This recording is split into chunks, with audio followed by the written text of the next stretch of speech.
Almarhum Artidjo Alkostar telah berpulang dan sudah dimakamkan kemarin. Sebagai sosok yang disebut-sebut tanpa celah, lurus, berintegritas tinggi di dalam dunia hukum tanah air, almarhum meninggalkan sebuah legasi atau warisan keteladanan yang kita harus mengatakannya. Sebuah legasi yang langka yang akan kita temui entah sampai berapa tahun ke depan. Apapun keteladanan utama yang sudah diwariskan oleh almarhum Artidjo Alkostar kepada Indonesia, kita ingin melihatnya sekali lagi. Sudah bergabung secara daring, mantan mahasiswa sekaligus sahabat dari almarhum Pak Artidjo Alkostar yang mengenal betul integritas almarhum, mantan wartawan dan juga aktivis Islam, Mas Hamid Basaib, dan juga ada pengacara Mas Sugito Atmo Prawiro, dan ada pula mantan hakim, pakar hukum pidana Asep Iwan Iriawan sudah bergabung secara daring untuk Sapa Indonesia pagi hari ini mengenang sosok almarhum Artidjo Alkostar. Selamat pagi semua. Assalamualaikum warahmatullahi wabarakatuh.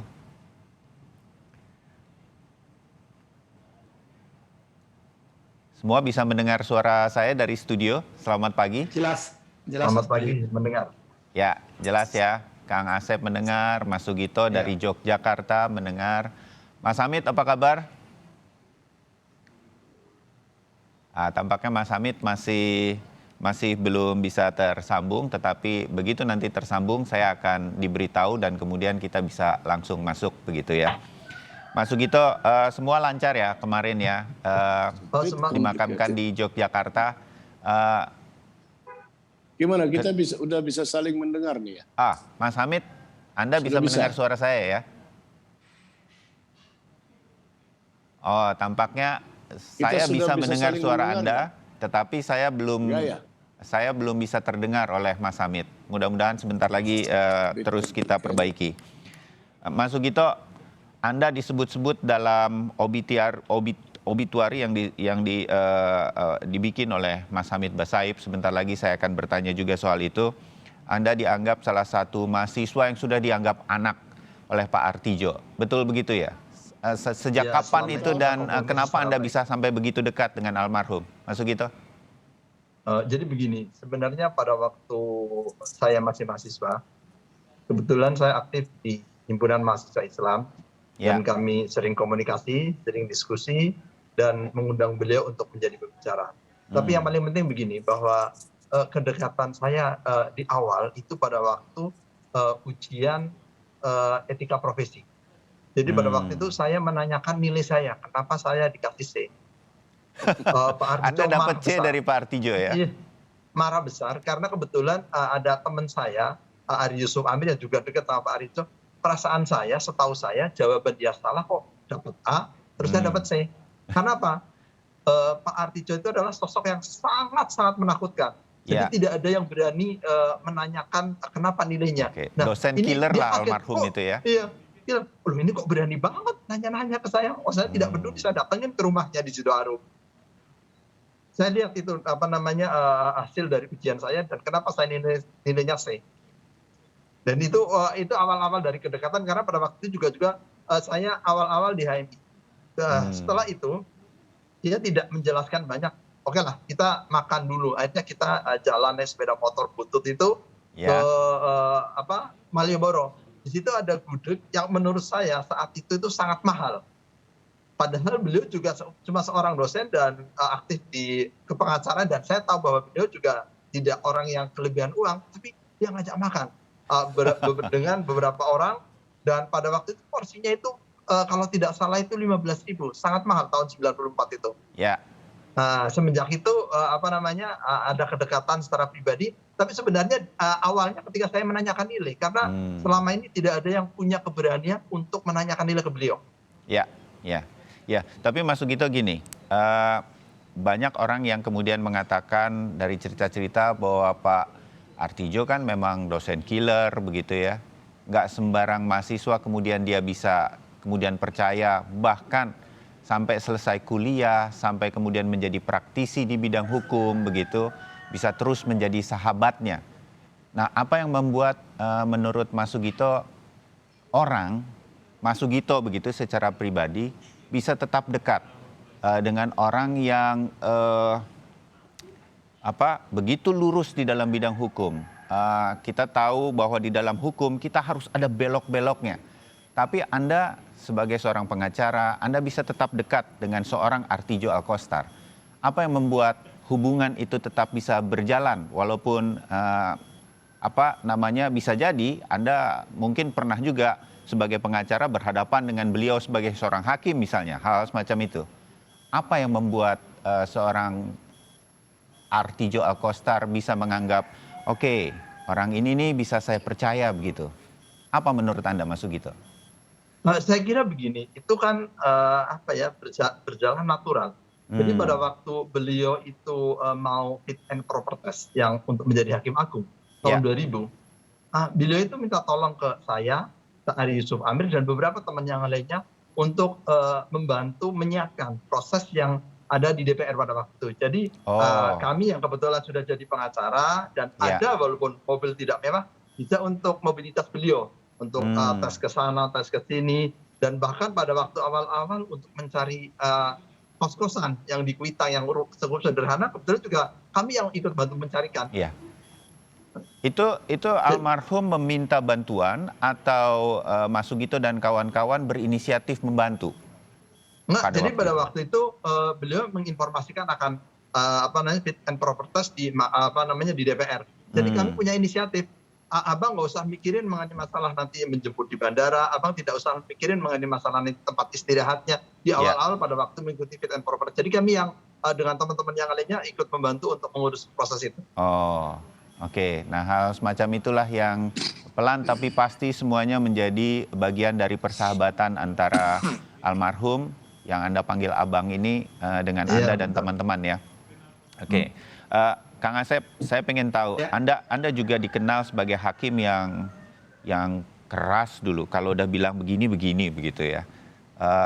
Bagaimana tapi Anda pernah bilang juga ke saya, dalam formal maupun informal, artinya dalam wawancara secara khusus maupun kita ngobrol, Kang Asep pernah bilang, tapi saya nggak tahan pada sebuah sistemnya. Kira-kira begitu, saya ingin menggambarkan kepada pemirsa Sapa Indonesia. Tapi seorang Artijo bertahan di dalam sistem itu, Kang. Dan dia mampu lurus dan berintegritas. Apa yang bisa membuat almarhum bisa sedemikian tegak berdiri di dalam sistem yang mungkin sampai sekarang belum rapih-rapih benar? Saya mau mengatakan begitu. Atau nggak benar, Kang Asep? Ya, saya memahami apa yang ditanyakan oleh Mas Bayu. Jadi dalam suasana duka mendalam terhadap kepergian beliau seorang penegak, seorang pendekar hukum. Saya mengenal beliau ketika sama-sama terutama waktu di Mahkamah Agung. Kebetulan saya di tim Garuda, yaitu tim pidana Mahkamah Agung. Jadi waktu itu saya dari Jakarta Pusat, saya mau keluar sebagai hakim, tapi dipanggil oleh pimpinan dan suruh membantu di bidang ketua muda pidana. Nah kebetulan beliau almarhum adalah Basya Hakim Agung baru tahun 2000-an itu, dan di mana ada tumpukan berkas perkara, lebih dari 3.000 atau 4.000 perkara, peninggalan ketua muda pidana sebelumnya. Ketua pidana waktu itu Profesor Parman Suparman merintahkan, saya atur berkas ini. Bagaimana caranya berkas ini kita kikis habis. Nah di antara anggota Hakim Agung yang tim ketua muda pidana adalah almarhum Pak Artijo. Pak Artijo ada juga? Ya ada di situ. Jadi ada Pak Artijo, ada Pak Ardioto, ada Pak Maksudnya orang-orang terkenal lah. Di pidana itu kumpulan orang-orang legenda monumental semua. Ada Yarahap dulu, ada Andi Doyo, tapi itu udah peninggalan. Nah, jadi tim baru itu Pak Artijo, kita sebar berkas kurang lebih 4.000, jumlahnya saya nggak pasti, cuma sekitar begitu. Kita berkas, kita bagi, ya, saat itu. Dan dengan cepat beliau menyelesaikan perkara itu. Satu itu yang menarik daripada Pak Artijo menyelesaikan perkara. Jadi, suasana sidang betul yang katakan Pak Sugito, serius. Nah, tapi di tengah keseriusan itu, beliau suka diganggu oleh Hakim Agung namanya Pak Ardioto. Beliau masih hidup nih, Pak Ardioto mudah-mudahan nonton, Pak Parman mudah-mudahan nonton. Suka diganggu dengan bahasa-bahasa daerah, dua bahasa Madura dan bahasa Jawa. Nah, Pak Mansur, seperti apa tuh gangguannya? Ya, biasanya Jo. Nah, gitu. Kalau kita musyawarah kan serius tuh, Pak Ardioto orangnya lurus tadi ya. Nah, karena ada anggota yang lain berbeda pendapat. Dan yang menarik kedua, ketua majelisnya tuh Pak Parman Suparman, mudah-mudahan hari nonton, beliau sudah sepuh juga tapi pasti nonton ya. Suka mengatakan ini yang menarik dari integritas, intelektualitas dan moralitas dari almarhum yang bisa pertaruhkan ya. Jadi ketika dia kekeh pendapatnya, ada pendapat yang lain, ketua majelis ngalah. Sudah ikut tim pendapat Pak Artijo. Karena Pak Artijo orang jujur, orang benar, orang lurus. Sudah pendapat yang ikutin yang benar. Itu yang menarik. Betapa ketua majelisnya tunduk terhadap anggota yang namanya Artijo Alkausar. Dua itu yang menarik. Bukan main. Bukan main. Itu saya betul-betul. Ini bisa disaksikan tim Garuda dulu tuh ya. Sehingga perkara 4.000 oleh ketua muda yang baru, di tim yang baru itu selesai. Sehingga kalau kita sidang tuh ya, per hari Mas Bayu bisa 300 berkas diselesaikan. Karena tadi kontribusi daripada Pak Artijo, hakim anggota yang lain nurut ya, yang lebih menarik tadi karena menghormati beliau integritasnya, jujur, lurus, tanpa ada kepentingan, semua percaya. Jadi kalau kata Pak Artijo yang lain berbeda, sudah kata Pak Artijo, udahlah Jo, aku ikut kamu aja, dan pakai bahasa Maduranya itu ya. Karena saya nggak ngerti. Itu pendekar hukum pidana Indonesia pada saat itu kan Kang Asep ya. Jago-jago itu semua guru besar semua, ya semua jago-jago semua, dikenal namanya sampai sekarang dan mereka masih hidup saat ini ya, walaupun mereka sudah sepuh. Jadi di tim Garuda itu saat ini kalau tidak saya yang baru meninggal berdua ya, terakhir almarhum Pak Artijo, sebelumnya Pak Imam ya baru sebulan yang lalu lah. Itu Pak Parman, Pak Ardiyoto itu masih hidup. Jadi kalau bercandain Pak Artijo, apalagi kalau sebelum sidang itu ada asistennya namanya Mariana Sondang Panjaitan, kan ibu-ibu tuh dari Sumatera Utara. Kadang-kadang, Bapak belum ini, tapi udah siap semua. Nah itu kadang-kadang sudah suruh kumpul aja kata Pak Parman, ada sidang ada sidang katanya cepat sekarang. Ya udah berkas selesai dan itu bersyukur. Dan yang menarik lagi Pak, nah 2 minggu sebelum beberapa tahun sebelum pensiun ada kekhawatiran dari kami. Jadi saya bekantan ketua muda pidana, mantan jaksa agung pidana, tokoh-tokoh pendekar hukum semua datangi beliau. Jadi tanpa semua ketua kami jalan dari belakang. Tidak ada lewat tamu formal. Mahkamah Agung juga karena lihat Kang Asep, saya lewat belakang, diantar oleh humasnya Pak Ridwan, sekarang panitera Mahkamah Agung. Mudah-mudahan Pak Ridwan nonton. Kami diselundupkan oleh Pak Ridwan Mansur, masuk berempat. Pak Ridwan Mansur, saya kenal juga ketika itu. Nah, apa yang terjadi saat itu? Ada kekhawatiran dari kami karena menjelang beliau pensiun, kita khawatir perkara-perkara apa jadinya. Terutama waktu saat itu kan ada perkara para narkoba di mana BNN dalam tanda petik penuh kekhawatiran karena ada bebaskan perkara tertentu, dikurangi diskon, dan ternyata kekhawatiran beliau setelah meninggalkan terjadi. Dan itulah kita pikir siapa Pak? Karena ada banyak cerita di antara kami yang rahasialah kami berempat. Itulah pertemuan kami terakhir di jelang beliau pensiun. Tapi ada juga yang menarik sebelum itu, kalau boleh saya ingat. Jadi waktu itu sidang Dr. Dirjen itu Pak Heri Suwantoro. Nah di Bandung, salah tim penguji dari program doktoral Unpad, status saya. Nah saya sedang berkumpul di ruangan guru besar. Saya ngintip, gue lagi ngobrol sama hakimnya Ahok, Pak Budi Santiarso, lagi ngobrol. Saya sempat tuh dosa sama beliau seujon. Ngapain tuh Budi lagi konsultasi sama bosnya? Saya disinggung oleh Dr. Lili, sekarang WKPT Ambon.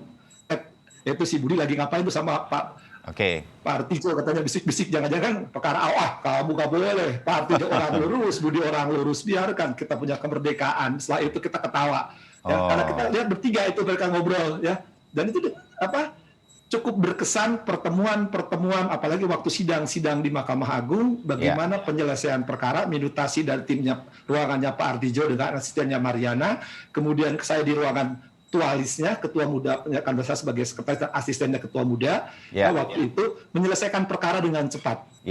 Jadi terbayang bagaimana almarhum Pak Artijo waktu itu begitu dihargai pendapat-pendapatnya, bahkan oleh sesama semua ahli-ahli hukum pidana pada waktu itu. Baik, Kang Asep, terima kasih cerita-ceritanya. Saya sedikit saja sebelum saya jeda di bagian pertama ini ke Mas Hamid. Mas Hamid sudah tersambung ya dengan kami ya? Sudah. Alhamdulillah. Mas Hamid, saya ini membaca obituari Anda mengenai almarhum Pak Artijo, baru tahu bagaimana sepak terjangnya jauh sebelum kemudian beliau menjadi hakim dan bahkan kemudian hakim agung begitu. Orang langka ini almarhum ternyata begitu ya. Jadi apa yang membuat Anda ingin kemudian membuat obituari yang begitu mundur jauh ke belakang sehingga orang tahu track recordnya seorang Artijo Alkostar? Mas Hamid, apa yang ada di benak Anda ketika membuat obituari itu kemarin? Pertama cara saya menghormati dia. Saya sangat hormat sama dia. Saya kenal sejak 40 tahun yang lalu. Baru masuk kuliah. Saya ceritakan sedikit situ, dia sebagai kepala lembaga riset itu cara saya menghormati dia. Yang kedua, ya tentu saya juga ingin dia diketahui lebih lengkap, lebih jelas gitu. Dan saya rasa sampai batas tertentu saya cukup berhasil ya memperkenalkan wajah dia yang lebih sejati lagi gitu daripada yang sekedar dikenal publik selama ini. Nah, itu saja sebetulnya motif saya ya. Sebab saya itu kan jarang berinteraksi sama dia.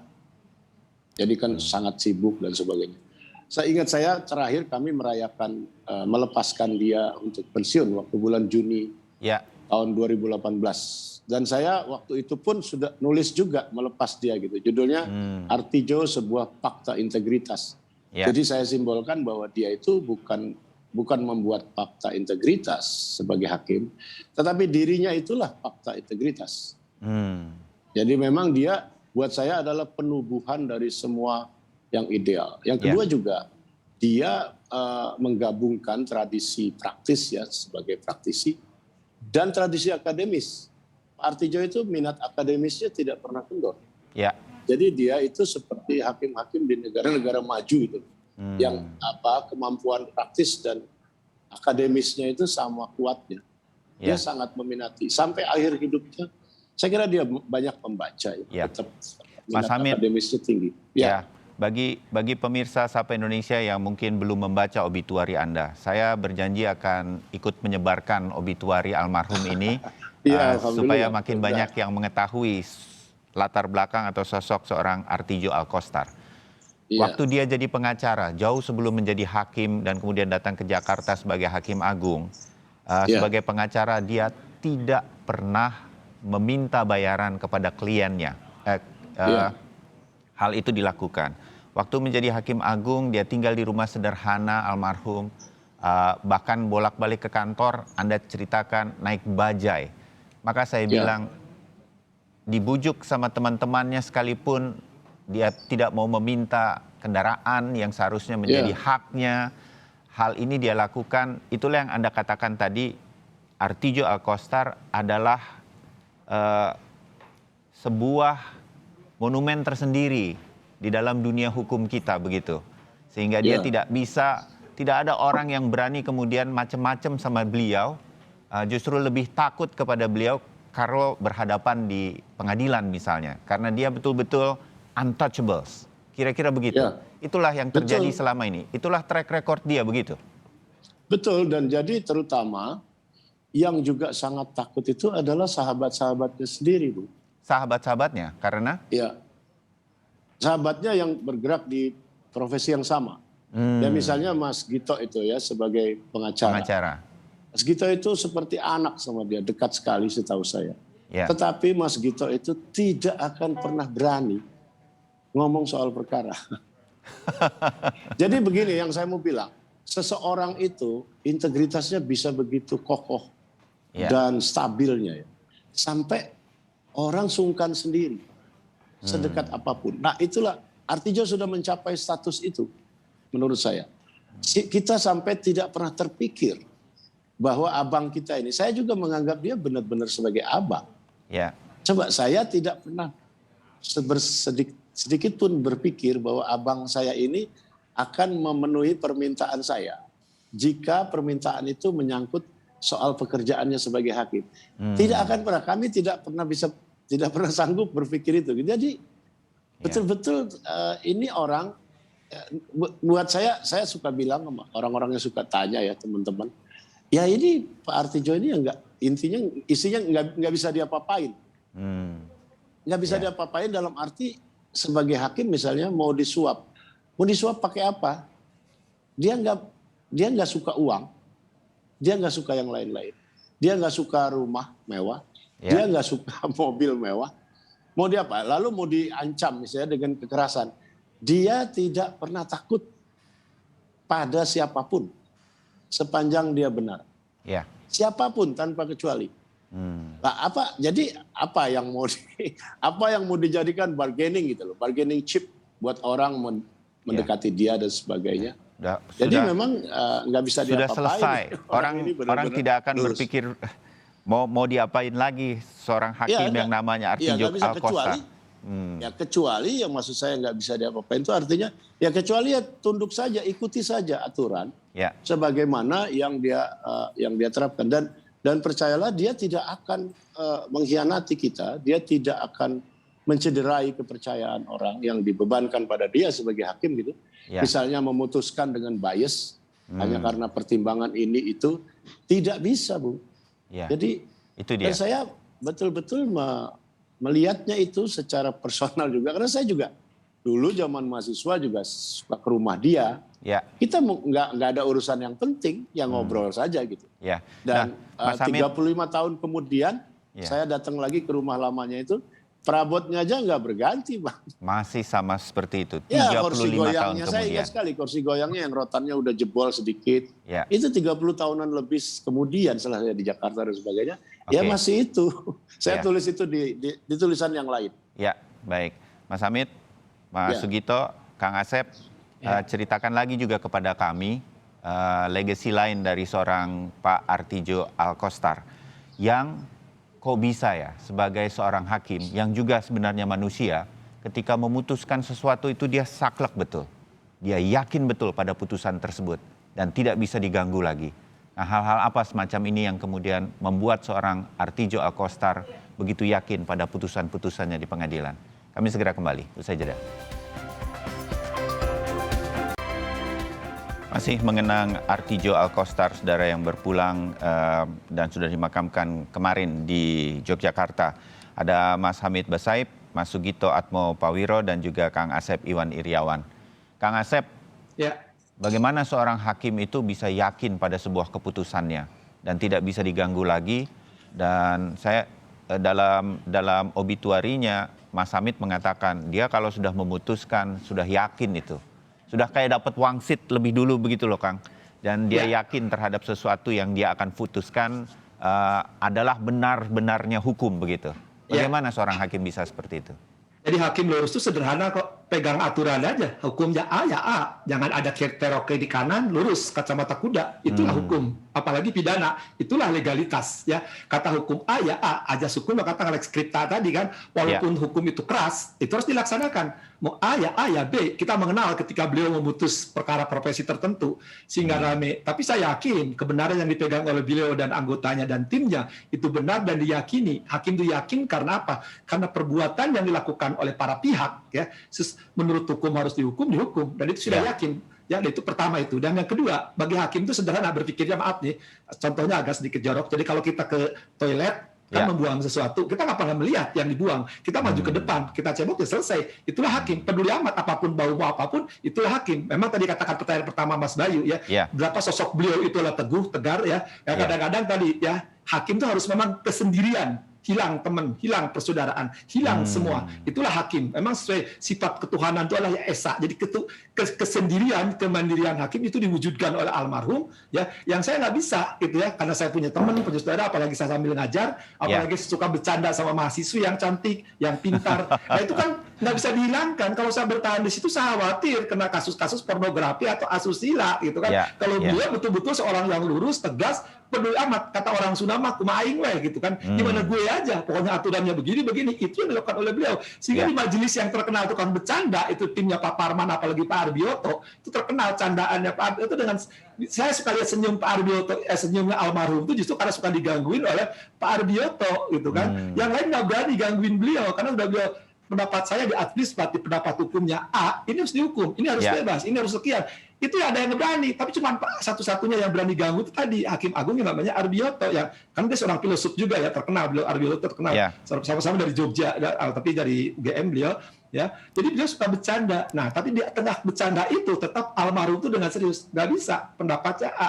Makanya saya katakan sejak awal betapa hormatnya dan takjibnya para hakim agung lain yang dikenal mumpuni, kemampuan teknisnya jago dan pengalamannya luhur ya di mana-mana. Tapi ketemu seorang Artijo, ya seolah-olah segan menghadapi beliau.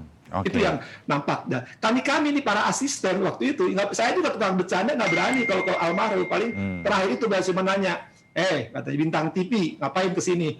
Nggak Pak, baru saya mau ngobrol aja. Ya udah ngobrol sini. Ada cerita aja ya itu dia menjelang beliau pensiun. Cuman ya ada nitip-nitip pesan-pesan yang memang saya bilang Pak, saya tidak sanggup, saya lebih sanggup di kampus. Saya bilang, karena di kampus saya bisa menikmati hidup. Kalau Bapak, saya bilang tegar dan teguh tetap di Mahkamah Agung, itu kehormatan kami. Iya. Mas Sugito, kasih tahu deh ke saya atau kepada kita semua ya. Semua orang agak kaget juga ketika setelah pensiun almarhum itu mau menjadi Dewan Pengawas KPK, yang KPK-nya pada waktu itu jadi perbincangan. Civil society banyak protes terhadap pembentukan KPK dengan segala undang-undangnya dan segala sesuatu, tapi Pak Artidjo kemudian menjadi salah satu Dewan Pengawasnya. Apa yang membuat beliau mau menerima tawaran itu pada waktu itu, Mas Sugito? Anda tahu mungkin? Awalnya beliau tidak bersedia, karena dia janji bahwa saya mau pulang kampung, dia mau ngurusin ayam sama kambing. Ayam dan kambing, oke. Ya. Kambing dan bertani. Tapi pada waktu itu dari Istana Negara melalui para membujuk beliau bahwa tolong Pak Artidjo, kita bersama-sama membangun KPK supaya bisa lebih dipercaya dan masyarakat mensupport. Nah, Pak Artidjo dan jujur nama beliau itu membalikan situasi paling tidak pada saat itu kan? Betul. Ya. Kalau misalnya beliau ada di situ, KPK paling tidak punya pegangan bahwa ini ada orang sangat dipercaya untuk mengawasi. Dan waktu beliau masih berpikir untuk menolak, terus untuk berpikir sudah tua lah. Tapi akhirnya diskusi dengan teman-teman semuanya, mungkin juga dengan Bang Hamid juga, akhirnya memutuskan oke. Tapi yang jelas dia sudah sampaikan, saya mau bekerja tapi tidak boleh diintervensi oleh siapapun. Dan mereka juga sudah tahu. Dan ketentuan-ketentuan yang dilakukan juga harus tetap ditaati secara disiplin. Jadi komitmen awal yang disampaikan ke mereka yang ingin menawarkan Pak Artidjo menjadi Dewas, yang penting harus menjaga integritas dari Dewas, tidak boleh diintervensi oleh siapapun. Walaupun semua orang tahu bahwa Pak Artidjo itu tidak bisa diintervensi oleh siapapun, tapi penegasan ulang kembali. Dan beliau bersedia untuk menjadi Dewas, dan ya kami mengurus kembali untuk kedatangan beliau, terus bagaimana pada waktu beliau datang harus kami jemput, persiapan untuk pelantikan di di istana. Pun saya mau ada pelantikan untuk Dewas, mohon doanya, mohon dukungannya, mohon supportnya. Tolong kalau misalnya ada hal-hal yang misalnya butuh masukan, kita berdiskusi. Jadi walaupun kami bekas mahasiswanya, untuk menerima diskusi masukan dari siapapun beliau tetap bersedia. Ya, terbayang. Mas Hamid, sebagai bagian-bagian akhir ya, di bagian akhir tulisan obituari Anda mengatakan juga, Mas Hamid, saya tersentuh juga ketika Anda mengatakan, koreksi saya, kira-kira kata-katanya begini, bahkan di saat terakhirnya Pak Artidjo Alkostar itu tetap memberikan simbol kepada kita mengenai keikhlasan. Apa maksud yang Anda ingin sampaikan? Ya, sebelumnya di bagian atasnya menjelang penutup, saya menyebut soal kemungkinan beliau dimakamkan di Taman Makam Pahlawan, Kalibata. Ya. Dan itu memang ada usul dari situ saya dengar. Orang misalnya seperti Pak Mahfud ya, juniornya dan bekas mahasiswanya, itu mengupayakan ya sebagai Menko Polhukam bahwa ini orang layak. Karena banyak presidennya ya. Ada sejumlah intelektual juga kan dimakamkan di Taman Makam Pahlawan, Kalibata. Jadi Artidjo itu dalam semua seginya dianggap pantas dimakamkan di Taman Makam Pahlawan, Kalibata. Dari segi integritas dan sebagainya. Masalahnya ketika dicek, diperiksa, itu kok suaranya benturan ya? Ya, sedikit ada suara, tapi suara Mas Hamid masih lebih yang terdengar. Silakan. Nah, setelah diperiksa kelengkapan administratifnya, ini kan bagaimanapun urusan administrasi dan birokrasi ya, syarat-syarat untuk bisa dimakamkan di Taman Makam Pahlawan itu tidak ada. Jadi selama ini tidak pernah diurus oleh beliau? Tidak pernah diurus, dan memang ya kita hafal ya. Kita yang kenal lama ya tahu bahwa ya hal-hal semacam itu sudah pasti dia tidak akan urus. Dia benar-benar tidak peduli. Jadi ya itu yang saya bilang bahwa dia memang tidak pernah itu merasa bahwa dia harus jadi pahlawan, apalagi pahlawan bangsa. Itu sama sekali jauh dari dia dan bukan urusan dia gitu. Jadi kita sebenarnya nggak terlalu kaget, walaupun menyayangkan juga ya. Ya memang nggak bakal diurus lah hal-hal macam itu. Sebab dia, coba Anda perhatikan aja, nggak pernah misalnya gila publisitas gitu ya. Ya. Muncullah di talk show TV atau apa. Enggak pernah. Jadi memang kalau bukan berarti dia sombong ya. Kalau memang diharuskan dia rasa perlu ya dia tampil. Tapi dia sedikit pun tidak ada motif-motif personal dalam hampir semua hal gitu. Jadi saya melihat dia juga memperlakukan kebenaran hukum atau sikap sebagai hakim, sikap tentang kebenaran hukum sejak dia jadi mahasiswa bahkan. Saya dengar-dengar sih. Bukan sekedar dia sebagai lawyer di Jogja, tapi sejak sebagai aktivis mahasiswa, itu memang dia memperlakukan kebenaran semacam itu hampir-hampir seperti kesakralan religius. Jadi nggak ada tawar-menawar gitu. Nggak ada sama sekali. Oh, tentu saja banyak sekali orang menganggap dia kaku. Ya tapi dia bahasa lainnya kan dia megang prinsip. Itu tergantung dari sudut mana dan kepentingan apa Anda bicara tentang dia gitu ya. Buat kita-kita yang sahabatnya, juniornya, mahasiswanya, kita bangga dan bahagia melihat ada kompas moral bagi kita semua. Baik, itulah kita sudah mengenang seorang almarhum Artidjo Alkostar. Singkat, tetapi mudah-mudahan padat untuk membuat orang lebih tertarik lagi untuk mengetahui lebih jauh mengenai sosok almarhum. Sehingga kompas moral ini, saya meminjam kata-kata Mas Hamid, nanti akan menjadi kompas bagi kita semua.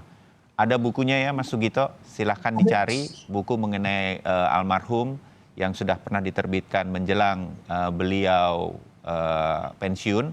Mudah-mudahan bukunya bisa segera diterima lagi oleh masyarakat dan kita bisa mengenal lagi seorang yang lurus, Artidjo Alkostar. Terima kasih. Harus lahir Artidjo berikutnya.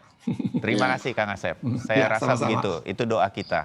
Harus ada 1 atau 2 lagi. Mudah-mudahan kita memiliki seorang Artidjo Alkostar lagi. Terima kasih untuk obituarinya Mas Hamid. Terima kasih untuk pendapat-pendapatnya dan kemudian wawasannya mengenai sosok almarhum. Mudah-mudahan kita mendapatkan wawasan dari almarhum. Terima kasih.